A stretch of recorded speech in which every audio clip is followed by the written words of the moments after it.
think most people have either read The Telltale Heart or heard of The Telltale Heart.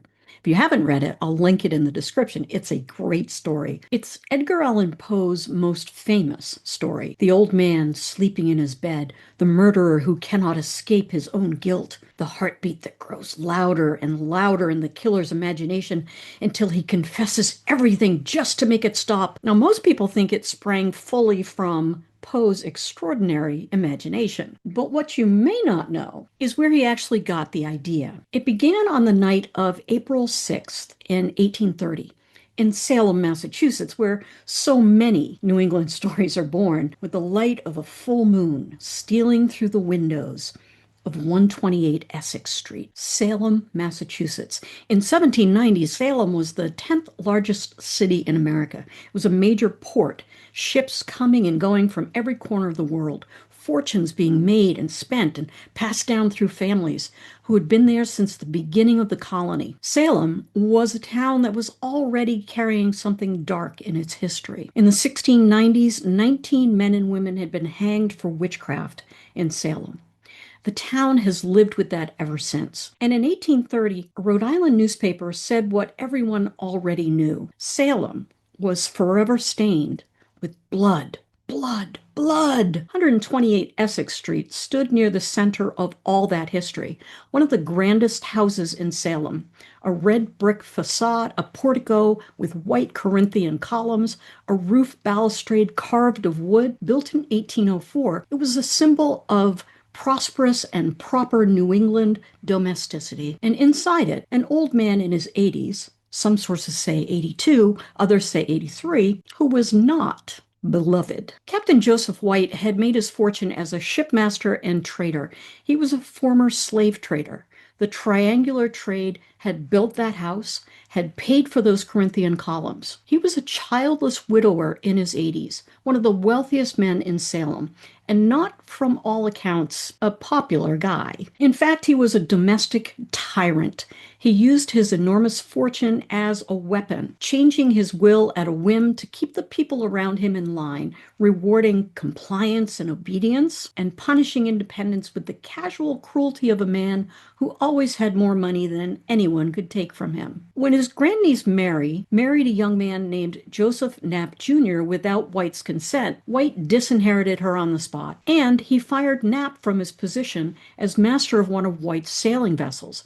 He called him a lazy, cowardly fortune hunter. He wasn't wrong about Knapp, but being right would not save him. So Joseph Knapp Jr. was in significant debt and had long expected to inherit substantially from Captain White. He calculated that if White died without a valid will, intestate, and with Mary's share of the inheritance restored, he would inherit almost everything. So he approached his brother John Francis Knapp, called Frank, and together they hired Richard Crowninshield, a disreputable son of one of Salem's most eminent families, a man with a violent reputation in Essex County, promising him $1,000 when the estate came down to Knapp. Now, days before the murder, Knapp entered White's house through his mother-in-law's access, found what he believed was White's current will in the bedchamber, stole it, and left the back parlor window unlatched for Crowninshield to use on the appointed night. The only problem was he had stolen the wrong will, and his assumption about estate law was incorrect. Captain White would be murdered for nothing. On April 6, 1830, the light of the full moon stole through the windows of 128 Essex Street. Captain White retired at about 9:40. The Knapp brothers took up positions outside as lookouts, and Richard Crowninshield climbed through the unlatched window and went up the elegant winding staircase to the bedchamber where the old man was sleeping. He struck him over the head with a lead-encased bludgeon, fracturing his skull, and then he stabbed him 13 times with a long dirk, the crossguard of the dirk striking the ribs with enough force to break them. An iron chest of gold doubloons sat in the corner of the room, untouched. Nothing was stolen. Crowninshield exited through the window. The Knapp brothers helped him get away unseen, and the light of that full moon shone down on 128 Essex Street, where now all was quiet and still. Benjamin White, a distant relative and Joseph White's handyman, arose at 6 o'clock the next morning, and he found the open back window and the plank that was leaning against it. He climbed the stairs to the bedchamber. Captain White lay diagonally across the bed, his left temple bearing the mark of a crushing blow, the blood soaking the bedclothes. From the stab wounds near his heart, the body was already growing cold. The iron chest and its contents, the gold doubloons, intact, nothing disturbed, nothing stolen. William Ward, White's clerk, noticed two muddy footprints on the ground outside the window. Understanding instinctively that they mattered, he carefully covered them with a milk pan to protect them from the fine mist that was beginning to fall. This was 1830, decades before footprints were generally recognized as important evidence in criminal investigations. Nobody ever made plaster casts of those footprints. The evidence they contained was lost forever. And nobody could understand why nothing had been stolen, which meant nobody could understand why the old man was dead. The autopsy findings were published in the Salem Gazette. However revolting the subject, the newspaper declared, we have deemed it our duty to lay before our readers every particle of authentic information respecting the horrible crime which has so shocked and alarmed our community. The people of Salem armed themselves, knives and cutlasses and pistols and watchdogs.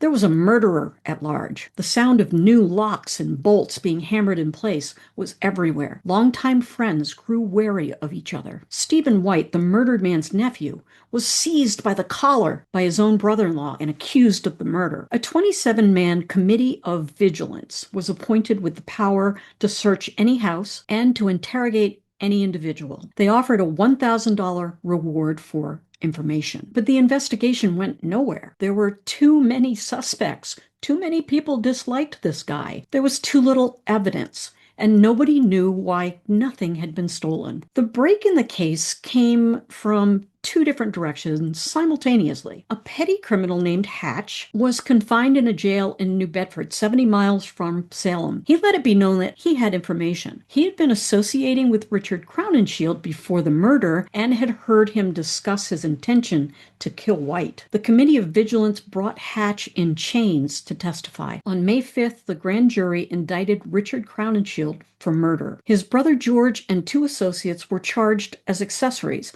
All of them were detained in the Salem jail. And then on May 14th, Joseph Knight Sr., father of the conspirators, received a letter. It was postmarked Belfast, Maine. It was signed by a man calling himself Charles Grant. The letter was demanding $350 and threatening the ruin of the family if the money was not paid. The Vigilance Committee saw the letter and they sent $50 to the Belfast post office and watched to see who came to collect it. A man named John Palmer walked up to the window. Palmer was a petty criminal who had been told everything by Crowninshield, and Palmer walked straight into the trap. That $50 trap at a post office in Belfast, Maine, led to the whole conspiracy beginning to unravel. And then Richard Crowninshield hanged himself in his jail cell. This created a catastrophic legal problem. Under the law as it stood in 1830, no one could be convicted as an accessory to murder if the principal murderer had not first been convicted. Crownshield's suicide meant he would never be convicted at trial, which meant, in theory, that the Knapp brothers who had planned the murder would go free because the man who had held the dirk had cut his own throat. Now, Joseph White's nephew Stephen, who had been accused himself, and prominent Salem citizens set about raising funds, crowdfunding, if you will, and they persuaded Senator Daniel Webster to come to Salem and prosecute the case personally. Black Daniel had arrived, and he had an answer. Some of you will remember Daniel Webster from an earlier video on this channel, To the Devil with Daniel Webster, when New England turned on him for betraying everything he had ever stood for. When he supported the Compromise of 1850 and the Fugitive Slave Act, abolitionist New England said, "To the devil with you, Black Dan." But that betrayal was still 20 years away. This was 1830, and in 1830, Daniel Webster was a hero, a towering figure, a celebrity. He was a lawyer, a statesman, an orator, one of the most famous men in America. And he was known as Black Dan for his relentless gaze and his commanding presence. When he came to Salem, people were desperate to see him. The crowds trying to enter the courtroom to watch him were described as like the tide boiling up on the rocks. Webster's solution to the crown and shield problem was elegant and legally revolutionary. Witnesses had placed a man in a camlet cloak and glazed cap, such as Frank Knapp typically wore, on Brown Street directly behind the White property on the night of the murder. Webster argued that being close enough to provide direct aid to the murderer made Frank Knapp a principal actor, not merely an accessory, and a principal could be convicted regardless of what had happened to the actual killer. On the question of crown and shield suicide, Webster delivered the line that echoed across American legal history for generations. There is no refuge from confession, and suicide is confession. Webster's closing argument at the trial of Frank Knapp was one of the most celebrated pieces of American oratory of the 19th century. Its relentless cadence, the slow gathering of dreadful atmospheric details, the murderer's guilt described with precision that made grown men weep in the courtroom. It was published afterward and circulated widely across the country. The judge himself, in his order of execution, said, if such events had been set forth in a work of fiction, they would have been considered too absurd and unnatural for public endurance. The story would have been treated as a libel upon man. Now, a young writer read that summation. His name was Edgar Allan Poe, and he heard something in Webster's inexorable cadence, the gathering of dreadful atmospheric details, the guilt that could not be contained, the thing beating underneath, everything that would eventually give the murder away. Poe heard a heartbeat. Thump, thump, thump. Reverend Coleman had obtained a full confession from Joseph Knapp Jr. with a promise of immunity. Knapp confessed everything. The plot, the hired killer, the stolen will, all of it. And then when called to the stand at his brother's trial, he refused to testify against Frank. So the immunity was revoked. Joseph Knapp was tried and convicted on the basis of his own confession. On September 28, 1830, before a crowd of thousands outside the Salem jail, Frank Knapp was hanged. And 3 months later, Joseph Knapp Jr. met the same fate. George Crowninshield, Richard's brother, who had spent the night of the murder with 2 women who provided him a solid alibi, was acquitted after 2 trials by an exhausted court. Now, another writer you may have heard of, Nathaniel Hawthorne, was living in Salem that year. He watched from the street. He wrote to his cousin, the town now begins to grow rather more quiet than it has been since the murder of Mr. White. But I suppose the excitement will revive at the execution of Frank Knapp. It did. Edgar Allan Poe published The Telltale Heart in 1843, 13 years after the murder of Captain Joseph White. And the old man sleeping in his bed, the murderer who cannot escape what he has done, the heartbeat growing louder and louder until it cannot be denied. Poe scholars are largely agreed that the case, and particularly Daniel Webster's extraordinary summation, describing a murderer's mounting guilt with that relentless cadence and those dreadful atmospheric details, found its way directly into The Telltale Heart. The precision of the guilt, the way it builds, the way it beats, the way that guilt gives you away in the end, no matter how perfect the crime seemed at the moment of its commission. And Nathaniel Hawthorne, who had watched from the street and noted the town growing quieter and the excitement reviving at the execution, carried the story with him for 20 years. Into The Scarlet Letter, into The House of Seven Gables, the themes of tainted family fortunes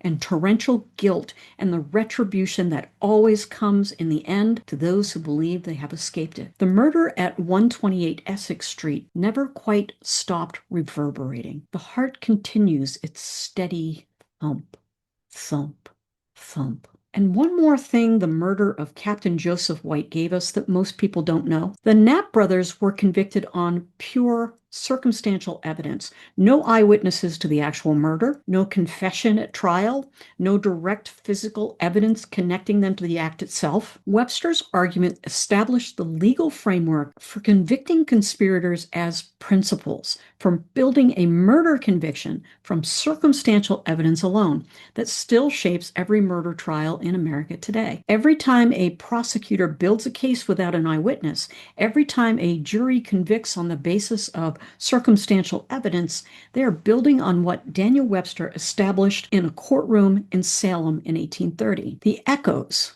of the murder of an old man in his 80s who had used his fortune as a weapon and paid for it with his life. 128 Essex Street in Salem, Massachusetts is now known as the Gardner-Pingree House.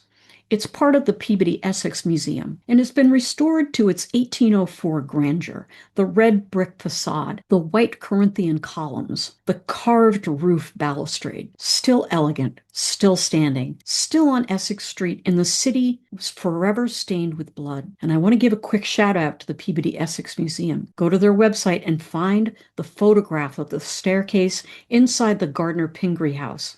It is a glorious piece of work, and I've linked that in the description. A man in a camlet cloak stood on Brown Street on the night of a full moon. A $50 trap at a Belfast, Maine post office unraveled a conspiracy that should have been perfect. The wrong will was stolen, and an old man died for nothing, and the heart kept beating. It always keeps beating. Thump, thump, thump. I will see you again somewhere in time.